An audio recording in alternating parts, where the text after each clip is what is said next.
তো হ্যালো শ্রোতা বন্ধুগণ, আমরা আজকে বৈষ্ণব পদাবলীর কণ্টক গাড়ি কমলসম পদতল এই পদটি আলোচনা করব। মূলত এই পদটি একটি অভিসার পর্যায়ের পদ এবং এই পদটি রচনা করেছেন গোবিন্দ দাস। গোবিন্দ দাসের সর্বশ্রেষ্ঠ পদ যদি বলা হয় তাহলে কণ্টক গাড়ি কমলসম পদতল এই পদটি হচ্ছে গোবিন্দ দাসের সর্বশ্রেষ্ঠ পদ। গোবিন্দ দাসের মতো এই অভিসার পর্যায়ে কোনো পদ রচনা করে দেখাতে পারেনি আজ অবধি কোনো কবি, তাই গোবিন্দ দাসকে অভিসার পর্যায়ের সর্বশ্রেষ্ঠ কবি বলে ধরা হয়। তো আজ আমরা পদটি সম্বন্ধে আলোচনা করতে চলেছি। কণ্টক গাড়ি কমলসম পদতল। এখানে কণ্টক গাড়ি বলতে কাঁটা মাটির মধ্যে পুঁতেছে কমলসম পদতল, অর্থাৎ রাধা তার নরম পায়ে সেই কাঁটার মধ্যে হাঁটতে নিজেকে প্রস্তুত করছে।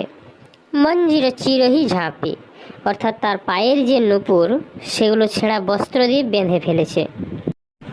গাগরি বাড়ি, অর্থাৎ কলসির জল ঢারি করি পিছলা, মানে কলসির জল মাটির মধ্যে ঢেলে বা উঠোনের মধ্যে ঢেলে সেখানে স্যাঁতস্যাঁতে কাদা তৈরি করেছে। চলতহি আঙ্গুলি চাপে, মানে সেই স্যাঁতস্যাঁতে কাদার মধ্যে রাধা আঙুল চেপে চেপে হাঁটতে প্রস্তুত করছে। মাধব তুয়া অভিসারক লাগে। আমরা সবাই জানি শ্রীকৃষ্ণের আরেক নাম হলো মাধব। তো এখানে বলেছে, মাধব আমি তোমার জন্য অভিসার করছি। দুতর পন্থ গমন ধ্বনি সাধয়ে, অর্থাৎ দুতর পন্থ বলতে এখানে দুর্গম পথ, গমন ধ্বনি সাধয়ে মানে দুতর পন্থে বা দুর্গম পথে যাওয়ার জন্য রাধা সাধনা করছে। মন্দিরে যামিনী জাগি, অর্থাৎ ঘরের মধ্যে রাত্রি জেগে সে সাধনা করছে। করযুগে নয়ন মুদি চলু ভামিনী, অর্থাৎ দু হাত দিয়ে সে তার চোখগুলো বন্ধ করে হাঁটছে।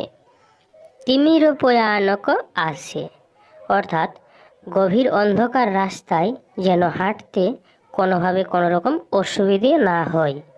কর কাঙ্কানা পান ফণিমুখ বন্ধন, অর্থাৎ হাতের বালা সে দক্ষিণা দিয়েছে সাপের মন্ত্র শেখার জন্য।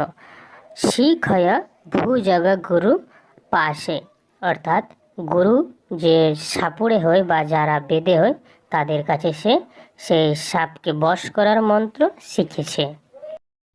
গুরুজন বচন বধির সম মানয়, অর্থাৎ গুরুজনরা রাধাকে যে সমস্ত কথাবার্তা বলছে সেগুলি যেন রাধা বধির হয়ে শুনছে, অর্থাৎ কালা হয়ে শুনছে। আন শুনই কহ আন, অর্থাৎ গুরুজনরা যে সকল কথাবার্তা বলছে সেগুলি রাধা যেন শুনেও না শোনা হয়ে রয়েছে। পরিজন বচনে মুগধি সমহাসয়ে, অর্থাৎ গুরুজনরা যে সকল কথাবার্তা বলছে সেগুলি শুনে রাধা ঈষৎ হাসিতে হাসছে। গোবিন্দ দাস প্রমাণ, গোবিন্দ দাস প্রমাণ করেছেন। এখানে গোবিন্দ দাস বলতে এই যে কণ্টক গাড়ি কমলসম পদতল এই পদটি যে রচনা করেছে